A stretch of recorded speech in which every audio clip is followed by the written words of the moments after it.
الحمد لله الذي جعل أولياءه أئمة يهدون وهم مهتدون.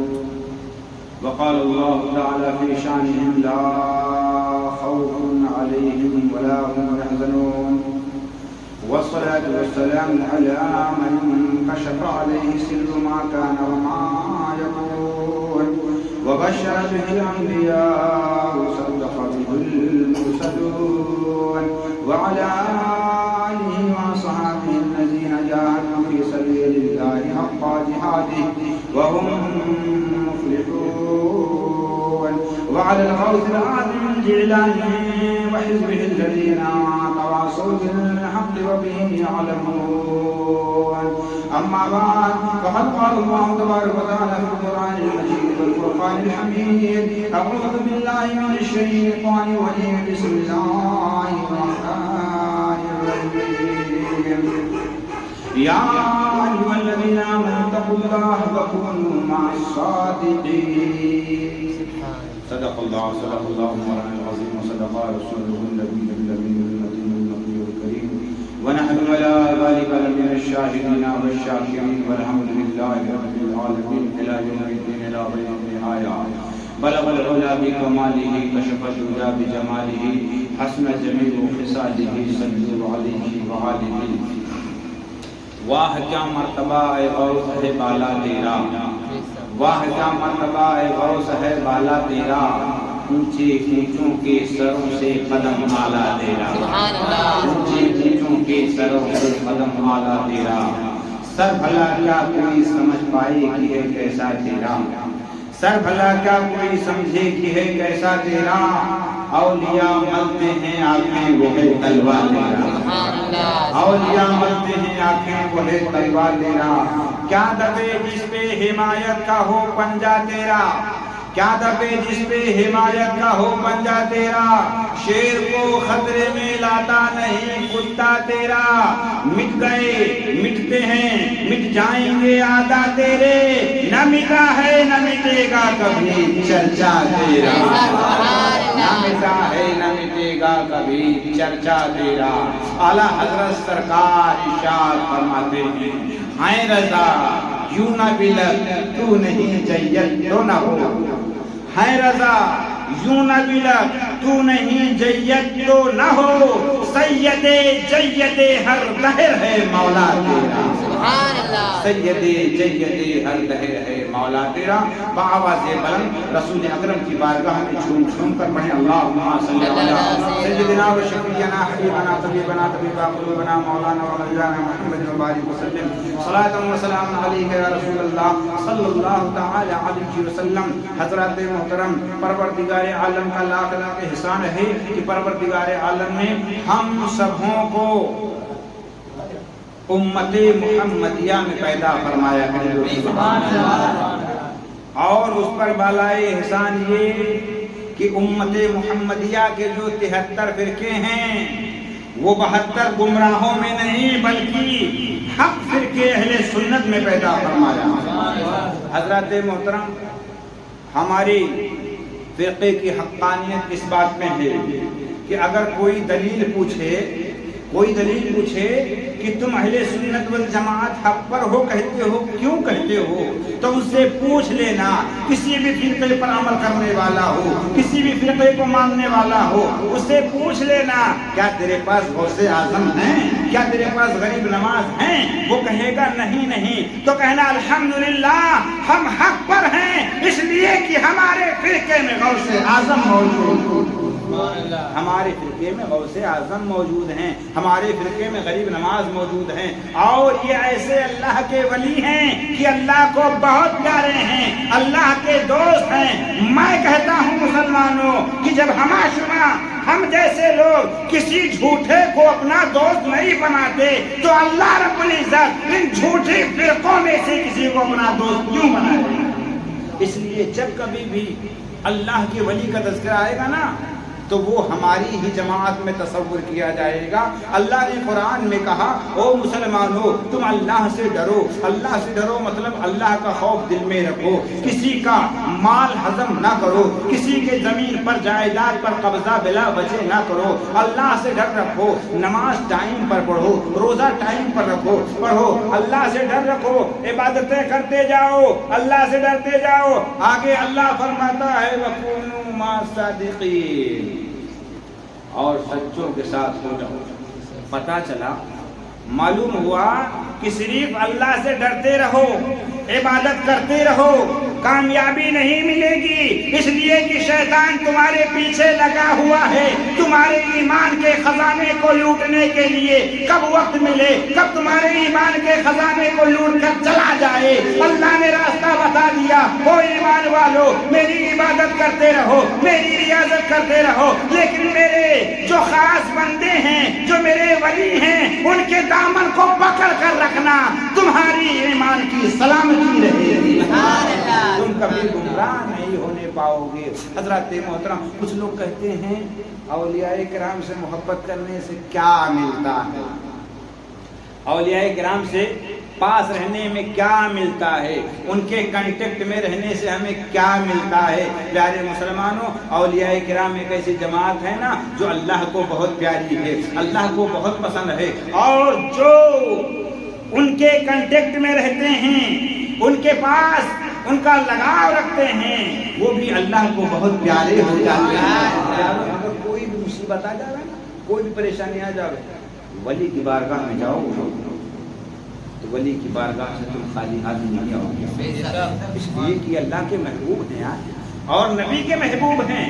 وہ نبی جو کبھی روتوں کو روتا نہ دیکھ سکے بلکہ اس کے رونے کا علاج کر کے اسے ہنستا کر کے چھوڑ دے، اس نبی سے محبت کرنے والے ہیں، وہ بھلا کسی کو کس طرح روتا دیکھ سکتے ہیں۔ میں آپ کو ایک واقعی کی طرف آپ کو اشارہ کر کے بتاؤں کہ اللہ کے ولیوں کے کانٹیکٹ میں رہو گے تو یہاں بھی کامیاب رہو گے، قبر میں بھی کامیاب رہو گے، حشر میں بھی کامیاب رہو گے۔ آپ کہو گے مولانا وہ کیسے، تو میں آپ کو اشارے کرتے ہوئے بتا دیتا ہوں کہ اگر انسان اللہ کے ولیوں کے کانٹیکٹ میں دنیا میں رہا ہے، غوث اعظم سے فیض پایا ہے، غریب نواز سے فیض پایا ہے، اور دنیا میں کانٹیکٹ میں رہا ہے، تو غوث اعظم کے فیض کا عالم یہ ہوا، وہ بھی اگر قبر میں گیا ہے غوث کے صدقے میں اللہ نے اس کی مغفرت اس کے ساری خطاؤں کو معاف کر دیا ہے۔ حشر میں تو یہ اللہ والے اپنے چاہنے والوں کو، اپنے ماننے والے کو اپنے ساتھ لے کر جنت نعیم میں جائیں گے۔ آؤ ذرا پس منظر دیکھ لیتے ہیں ہم تھوڑی دیر کے لیے۔ غوث اعظم رضی اللہ تعالیٰ عنہ کی جو ہے محفل سجا کر کے بیٹھے ہیں، آپ کا ذکر کر رہے ہیں۔ غوث اعظم رضی اللہ تعالیٰ عنہ کے کنٹیکٹ میں جو رہتا ہے، غوث اعظم رضی اللہ تعالیٰ عنہ کے لگاؤ میں جو رہتا ہے، اللہ رب العزت کس طرح اس کی پریشانیوں کو دور کرتا ہے۔ آپ نے سنا ہوگا خلیفہ وقت ہارون رشید ہر وقت حکومت کا کام کرتے تھے، تھک جاتے تھے۔ ایک دن کی بات ہے، پورا دن کام کاج کرتے ہیں، تھک گئے، دیر رات تک کام کرتے تھک گئے، چھت کے اوپر گئے۔ ان کی بیوی زبیدہ خاتون چھت کے اوپر موجود تھی۔ اتفاق کی بات ہے چاندنی رات تھی، چاند اپنے پورے آب و تاب پر تھا۔ ہارون رشید بادشاہ گئے چھت کے اوپر، دیکھتے ہیں کہ بیوی چھت کے اوپر آرام فرما رہی ہے۔ اب یہ ہارون رشید کبھی بیوی کو دیکھتے ہیں، کبھی چاند کو دیکھتے ہیں، کبھی بیوی کو دیکھتے ہیں، کبھی چاند کو دیکھتے ہیں۔ بیوی کہتی ہے یہ کہ کون سی بات ہے، آپ مجھے دیکھ رہے ہیں، چاند کو دیکھ رہے ہیں۔ ارے مجھے دیکھو، چاند کیا دیکھ رہے ہو، چاند سے زیادہ حسین تمہاری بیوی تمہارے سامنے ہے۔ ہارون رشید کہتے ہیں کیا کہہ رہی ہو زبیدہ، چاند سے زیادہ خوبصورت تم ہو۔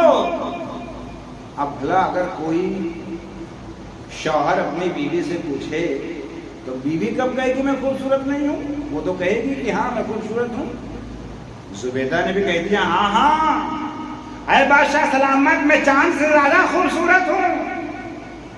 اب ہارون رشید کو جلال آ گیا، کہتے ہیں اے زبیدہ اگر اس چیز کی دلیل تم نے قرآن سے کل تک نہ دیا تو تمہارے اوپر 3 طلاق۔ اللہ اوپر اس طرح کہیں، اگر قرآن سے اس کا ثبوت نہ دے پائے 3 طلاق تمہارے اوپر۔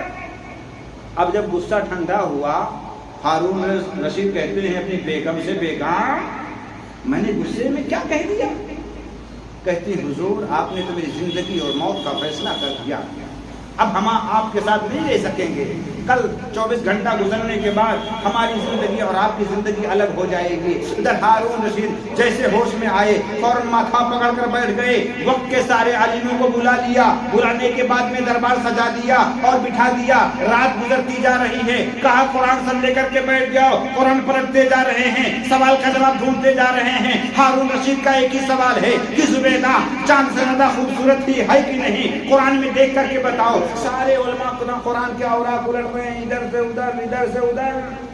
رات گزری، صبح ہوئی، کوئی جواب نہ ملا۔ اب جب صبح ہو گئی نا، کوئی جواب نہ ملا، ادھر ہارون رشید کی سانسیں اوپر نیچے ہو رہی ہیں، ادھر زبیدہ کی سانسیں اوپر نیچے ہو رہی ہیں کہ قرآن میں اس کا جواب کہاں ملے گا، کیوں کر ملے گا؟ سارے علماء پریشان ہیں، سارے پڑھنے والے پریشان ہیں۔ دوپہر ہو گیا، پریشانی کے عالم میں اب وقت یہ تھا کہ تھوڑی دیر کے بعد شام پڑے گی، زبیدہ ہارون رشید کے نکاح سے نکل جائے گی۔ پیچھے جو ہے گھر میں سے زبیدہ کی لونڈی دوڑی دوڑی آئی، کہتی ہے بیگم صاحبہ، او میری مالکین، سنو سنو ایک بات بتاؤں، یہ جو پیر و مرشد ہوتے ہیں، جو اللہ کے ولی ہوتے ہیں، وہ کب کام آتے ہیں؟ زبیدہ کہتی ہیں جب کوئی مشکل گھڑی آئے، جب کوئی پریشانی کی گھڑی آئے تب اللہ والے کام آتے ہیں۔ باندی نے کہا تو پھر آپ پر اس سے بڑی مشکل گھڑی کون سی ہو سکتی ہے؟ جاؤ پیچھے والے دروازے سے نکل جاؤ، بہلول دانا قبرستان کے اندر موجود ہوں گے، جاؤ بہلول دانا سے اس کا جواب لے کر کے آ جاؤ۔ زبیدہ چپکے سے، ادھر پریشان ہے بادشاہ، چپکے سے گئی، جا کر کے بہلول دانا کی بارگاہ میں سلام عرض کیا، ساری داستان بتائی، حضور ایسا ایسا معاملہ ہے۔ اللہ والے تو اللہ والے کمال کے ہوتے ہیں یار، کسی کو روتا ہوا نہیں دیکھ سکتے۔ بہلول دانا فرماتے بیٹی آنسو پوچھ لو، تمہارے سوال کا جواب مل جائے گا۔ اللہ اب چپکے سے کھڑا گیا۔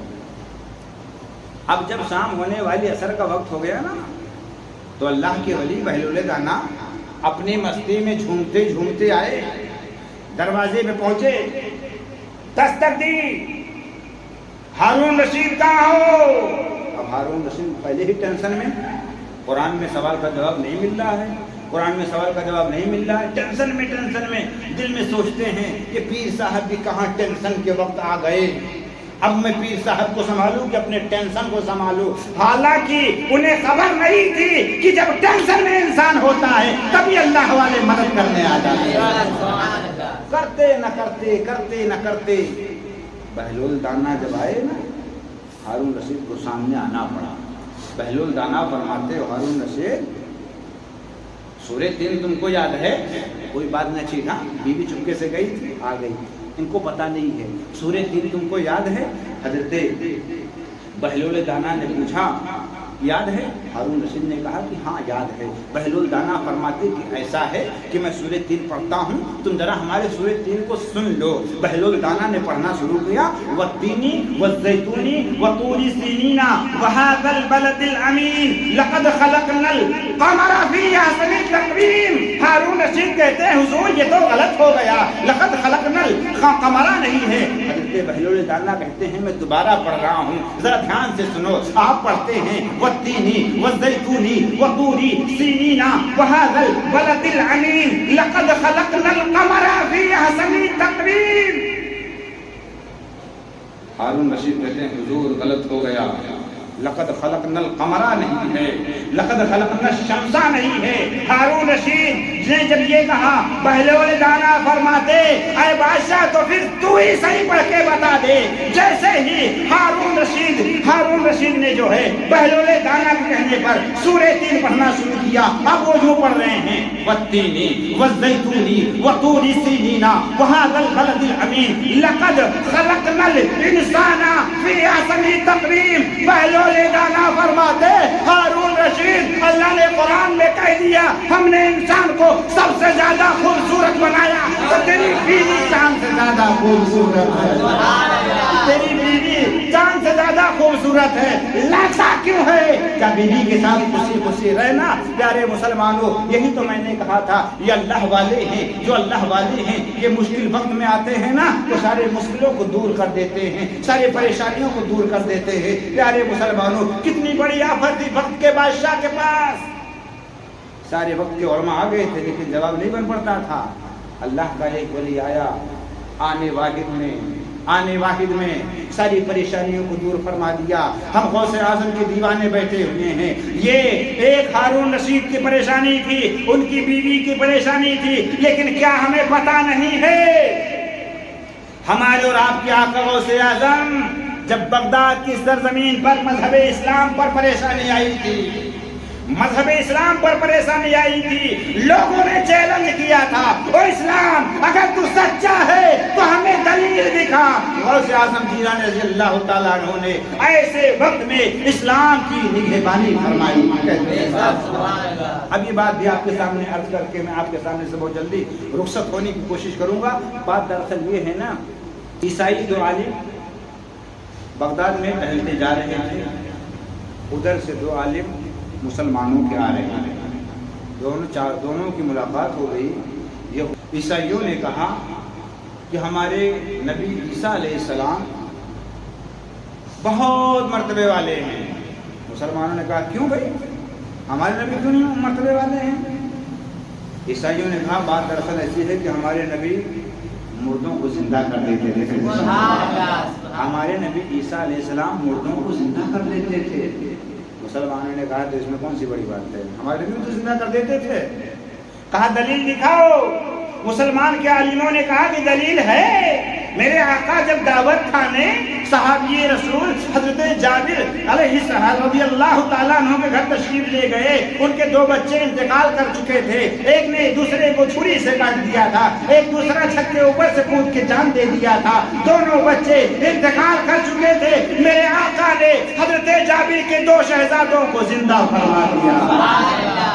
اب جو عیسائی لوگ تھے نا، عیسائی عالم وہ بڑے ہوشیار بنتے تھے، بولے ایسا نہیں مانو، حدیث سے ہمیں اس کا جواب نہیں چاہیے، ہمیں تو قرآن کی آیت سے دکھاؤ۔ ہمارے نبی عیسیٰ علیہ السلام کا ذکر قرآن میں ہے کہ ہمارے نبی مردوں کو زندہ کر دیتے تھے، اگر تمہارے نبی نے کہیں مردے کو زندہ کیا تو قرآن سے دکھاؤ، قرآن سے دکھاؤ۔ اب قرآن میں یہ علماء لوگ ڈھونڈ ہی نہیں پاتے تھے، چیمی گوئیاں ہونے لگے، 10 آئے 20 آئے 25 آئے 50 آئے 1000 آئے، یہاں تک کہ پوری بستی اکٹھا ہو گئی۔ اب جو عیسائی عالم تھے نا وہ اور جوش میں آ گئے، مسلمانوں کو چیلنج کرنے لگا، مسلمانوں قرآن سے ثبوت دکھاؤ نہیں تو ہمارے نبی حضرت عیسیٰ علیہ السلام پر ایمان لاؤ اور عیسائی ہو جاؤ۔ اب پورے بغداد میں سناٹا، اب کیا کیا جائے، کس طرح ان کا جواب دیا جائے؟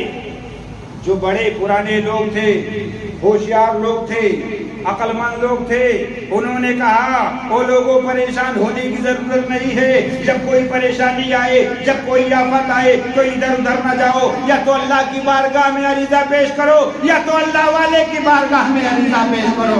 چلو چلو ہمارے یہاں عبد القادر جیلانی کی ذات موجود ہے، آپ کی بارگاہ میں چلتے ہیں، اس کا فیصلہ ہو جائے۔ سب کچھ لوگ گئے غوث اعظم کی بارگاہ میں، سرکار غضب ہو گیا، ان لوگوں نے اسلام کو چیلنج کر دیا ہے، آپ فرماتے ہیں کیا ہوا بتاؤ تو صحیح۔ لوگوں نے کہا کہ عیسائیوں کا کہنا ہے کہ عیسیٰ علیہ السلام مردوں کو زندہ کر دیتے تھے، ہمارے نبی بہت بڑے ہیں، ان کا مقام اعلیٰ ہے، اگر تمہارے نبی نے مردے کو زندہ کیا ہو تو دکھاؤ کہیں قرآن میں۔ سرکار قرآن میں کہیں ملتا نہیں، کیا کیا جائے؟ اب یہ چیلنج کر رہے ہیں، یا تو دکھاؤ یا تو اسلام چھوڑ کر کے عیسائی بن جاؤ۔ حضور کیا کیا جائے؟ غوث اعظم جیلانی رضی اللہ تعالیٰ عنہ مسکراتے ہیں، مسکرا کر کے اٹھ کر کھڑے ہو جاتے ہیں، کھڑے ہو کر کے فرماتے چلو کہاں پہ ہیں وہ عالم لوگ جو ایسی باتیں کرتے ہیں؟ گئے، کہا بلاؤ کیا بات ہے؟ کہا ہمارے نبی مردوں کو زندہ کرتے تھے، قرآن میں ہے۔ تمہارے نبی نے اگر مردوں کو زندہ کیا ہو قرآن سے دلیل دو، اور اگر دلیل نہ دے پاؤ تو اسلام کو چھوڑو، ہمارے دھرم میں آ جاؤ، ہمارے مذہب میں آ جاؤ۔ غوث اعظم جیلانی رضی اللہ تعالیٰ عنہ مسکراتے ہیں، مسکرا کر ارشاد فرماتے ہیں، او نادانو تم مجھے پہچانتے نہیں، ہمارے نبی تک کہاں جانے کی بات کر رہے ہو؟ یہ نبی کا غلام، نبی کا لال عبد القادر موجود ہے، اگر میں مردے کو زندہ کر کے دکھا دوں تو کیا بولتے ہو؟ سبحان اللہ، سبحان اللہ۔ لوگوں نے کہا تو بہت عجیب بات ہے، بہت اچھی بات ہے اگر تم مردے کو زندہ کر دو تو۔ غوث اعظم فرماتے ہیں تو پھر کس مردے کو زندہ کرنا ہے؟ دیر کس بات کی ہے؟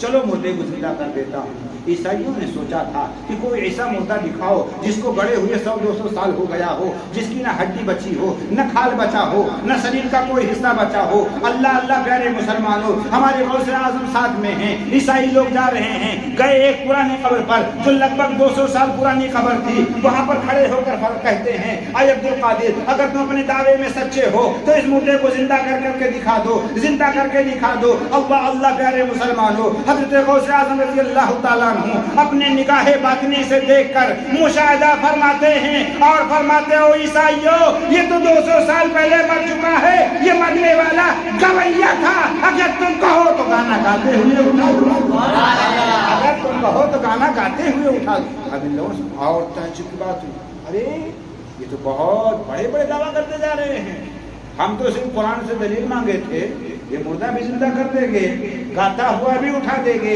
مرنے والا کون تھا اسے وہ بھی بتا دیا، اس کی باطنی چیزیں بھی بتا دی۔ اب ان لوگوں کے کان تو تھوڑا تھوڑا کھڑے ہونے لگے نا، کھڑے ہونے لگے۔ ہمارے آقا غوث اعظم ارشاد فرماتے ہیں، او عیسائیو ادھر آؤ، تمہارے نبی مردوں کو زندہ کرتے تھے تو کیا کہتے تھے؟ عیسائیوں نے کہا ہمارے نبی حضرت عیسیٰ علیہ السلام مردوں کو زندہ کرتے تھے تو کہتے تھے تم بإذن اللہ، اللہ کے حکم سے کھڑا ہوگا، اللہ کے حکم سے کھڑا ہوگا۔ ہمارے اور آپ کے آقا، ہمارے اور آپ کے داتا، ہمارے آپ کے ماوا و ملجا حضرت پیر پیراں میر میرا سیدنا شیخ عبد القادر جیلانی رضی اللہ تعالیٰ عنہ ارشاد فرماتے ہیں، او عیسائیوں وہ تمہارے نبی تھے جو کہتے تھے کہ اللہ کے حکم سے زندہ ہو جا، میں نبی آخر الزماں کا امتی ہوں، ان کا لال ہوں، ان کا بیٹا ہوں، میں نبی تو نہیں ہوں، نبی کا لال ہوں، میں کہتا ہوں کہ میں مردے کو زندہ کر دوں گا۔ تمہارے نبی نے کہا تھا اللہ کے حکم سے زندہ ہو جا، غوث اعظم عبد القادر کہتا ہے کہ میرے حکم سے زندہ ہو جا۔ غوث اعظم نے فرمایا قم باذنی، عبد القادر کے حکم سے زندہ ہو جا۔